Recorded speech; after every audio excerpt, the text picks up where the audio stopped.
Hello friends, ఈరోజు మనం న్యూస్లో చాలాసార్లు వినే ఒక ముఖ్యమైన చట్టం గురించి మాట్లాడుకుందాం. ఆ వ్యక్తిపై పాక్సో కేసు నమోదైంది. పాక్సో కింద అరెస్ట్ చేశారు. పాక్సో చట్టం ప్రకారం విచారణ జరుగుతోంది. ఇలాంటి వార్తలు మనం తరచుగా చూస్తుంటాం. కానీ పాక్సో అంటే అసలు ఏమిటి? ఎందుకు ఈ చట్టాన్ని తీసుకొచ్చారు? ఎవరికి ఇది వర్తిస్తుంది? ఒక పాక్సో కేసు ఎలా నమోదవుతుంది? పోలీసులు ఏం చేస్తారు? కోర్టులో ఏమి జరుగుతుంది? శిక్షలు ఎలా నిర్ణయిస్తారు? ఇవన్నీ చాలా మందికి పూర్తిగా తెలియవు. అందుకే ఈ వీడియోలో ఒక్కో స్టెప్పుగా మొత్తం విషయాన్ని తెలుసుకుందాం. ఈ వీడియో విద్య మరియు అవగాహన కోసం మాత్రమే.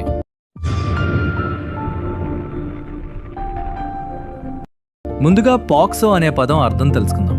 పాక్సో అంటే protection of children from sexual offences act.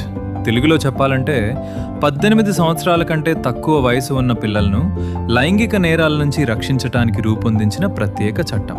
ఈ చట్టం 2012లో అమల్లోకి వచ్చింది. ఇక్కడ ఒక విషయం గుర్తుంచుకోండి, ఈ చట్టంలో 18 సంవత్సరాల కంటే తక్కువ వయసు ఉన్న ప్రతి ఒక్కరిని మైనర్గా పరిగణిస్తారు. అబ్బాయి అయినా అమ్మాయి అయినా ఇద్దరికీ ఈ చట్టం వర్తిస్తుంది. ఈ చట్టం ఎందుకు తీసుకొచ్చారంటే పిల్లలు తమపై జరిగిన విషయాన్ని చెప్పడానికి భయపడే పరిస్థితులు ఉండొచ్చు. అలాంటి సందర్భాల్లో వారికి రక్షణ కల్పించడం, ఫిర్యాదు చేసిన తర్వాత చట్టపరమైన ప్రక్రియను పిల్లలకు అనుకూలంగా నిర్వహించడం మరియు న్యాయం జరిగేలా చూడడమే ఈ చట్టం ప్రధాన ఉద్దేశం.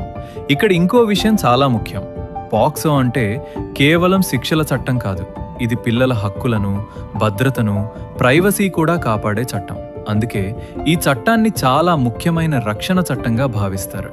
ఇప్పుడు ఒక ప్రశ్న, పాక్సో కేసు అసలు ఎలా ఫైల్ చేస్తారు? దీన్ని చాలా సింపుల్గా అర్థం చేసుకుందాం. ఒక పిల్లవాడికి లేదా పిల్లకు చట్టంలో పేర్కొన్న రకమైన నేరం జరిగిందనే సమాచారం వస్తే, లేదా ఎవరికైనా అలాంటి అనుమానం వచ్చినా ఆ విషయాన్ని పోలీసులకు తెలియజేయవచ్చు. పోలీసులకు సమాచారం ఎలా ఇవ్వచ్చు? దగ్గరలోని పోలీస్ స్టేషన్కు వెళ్ళి, అత్యవసర పరిస్థితిలో పోలీస్ హెల్ప్ లైన్ ద్వారా, కొన్నిసార్లు పాఠశాల అధికారులు లేదా సంబంధిత ప్రభుత్వ అధికారుల ద్వారా కూడా సమాచారం చేరవచ్చు. పోలీసులకు సమాచారం వచ్చిన తర్వాత మొదట వారు ఆ సమాచారాన్ని నమోదు చేస్తారు. ఆ తర్వాత చట్టం ప్రకారం దర్యాప్తు ప్రారంభమవుతుంది. ఇక్కడ ఒక ముఖ్యమైన విషయం గుర్తుంచుకోండి, ఫిర్యాదు నమోదైందంటేనే ఎవరైనా నేరం చేశారని నిరూపితమైనట్లు కాదు. ఫిర్యాదు నమోదు చేయటం అనేది దర్యాప్తు ప్రారంభమయ్యే మొదటి దశ మాత్రమే.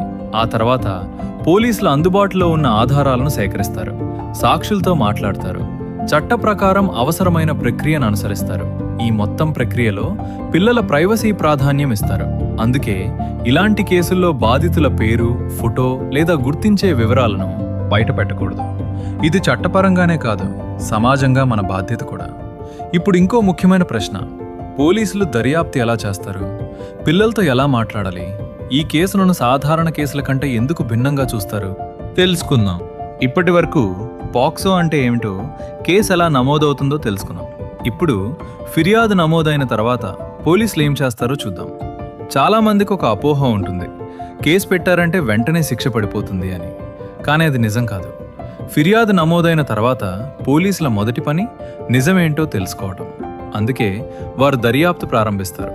ముందుగా అందుబాటులో ఉన్న సమాచారం, ఆధారాలు, సంబంధిత వ్యక్తుల వాంగ్మూలాలను చట్టం ప్రకారం పరిశీలిస్తారు. ఈ మొత్తం ప్రక్రియలో పిల్లలతో చాలా సున్నితంగా, గౌరవంగా వ్యవహరించాలి. వారికి భయం లేదా ఒత్తిడి కలగకుండా చూడాలి. ఇదే కారణంగా పాక్సో చట్టాన్ని పిల్లలకు అనుకూలమైన చట్టంగా కూడా చూస్తారు. ఇంకో ముఖ్యమైన విషయం, ఈ దశలో పోలీసులు దర్యాప్తు చేస్తారు. కానీ చివరికి ఎవరు తప్పు చేశారో నిర్ణయించేది పోలీసులు కాదు, కోర్టు. ఇది ప్రతి ఒక్కరూ గుర్తుంచుకోవాల్సిన విషయం. కొన్ని సందర్భాల్లో దర్యాప్తు పూర్తయ్యాక పోలీసులు తమ నివేదికను కోర్టుకు సమర్పిస్తారు.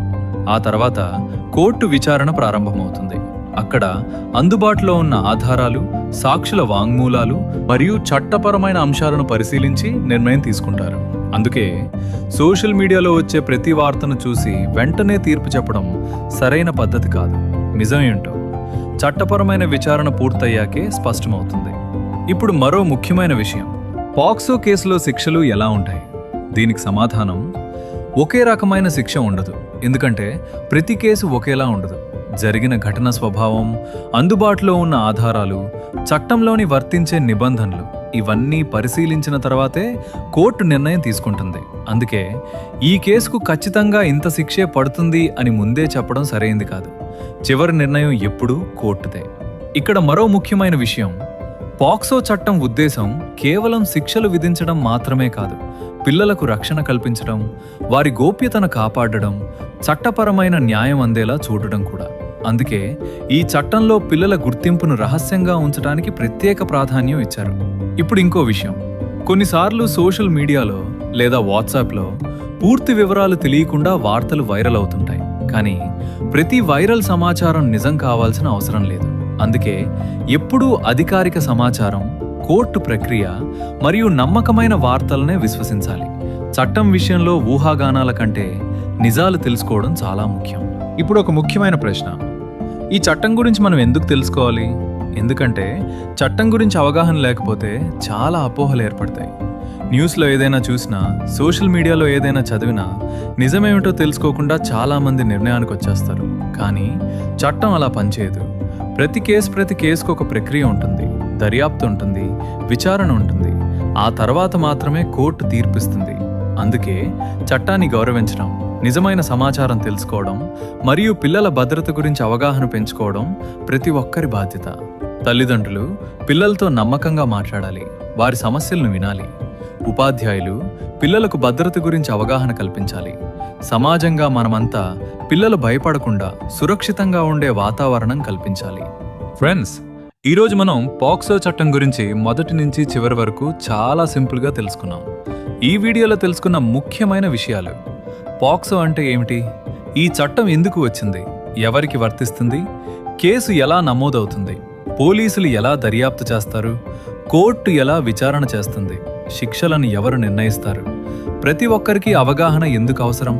చివరిగా, చట్టం గురించి తెలుసుకోవడం అంటే భయపడటం కాదు, బాధ్యతాయుతమైన పౌరుడిగా మారడం. పిల్లల భద్రత అనేది కేవలం కుటుంబ బాధ్యత మాత్రమే కాదు, అది మొత్తం సమాజం బాధ్యత. ఈ వీడియో మీకు ఉపయోగకరంగా అనిపించి ఉంటే మీ కుటుంబ సభ్యులతో, స్నేహితులతో తప్పకుండా షేర్ చేయండి. ఇలాంటి చట్టాలు, హక్కులు మరియు ప్రజలకు ఉపయోగపడే విషయాలను చాలా సింపుల్ తెలుగులో తెలుసుకోవాలంటే మా ఛానల్ను సబ్స్క్రైబ్ చేయండి. మళ్ళీ మరో ఉపయోగకరమైన వీడియోలో కలుద్దాం.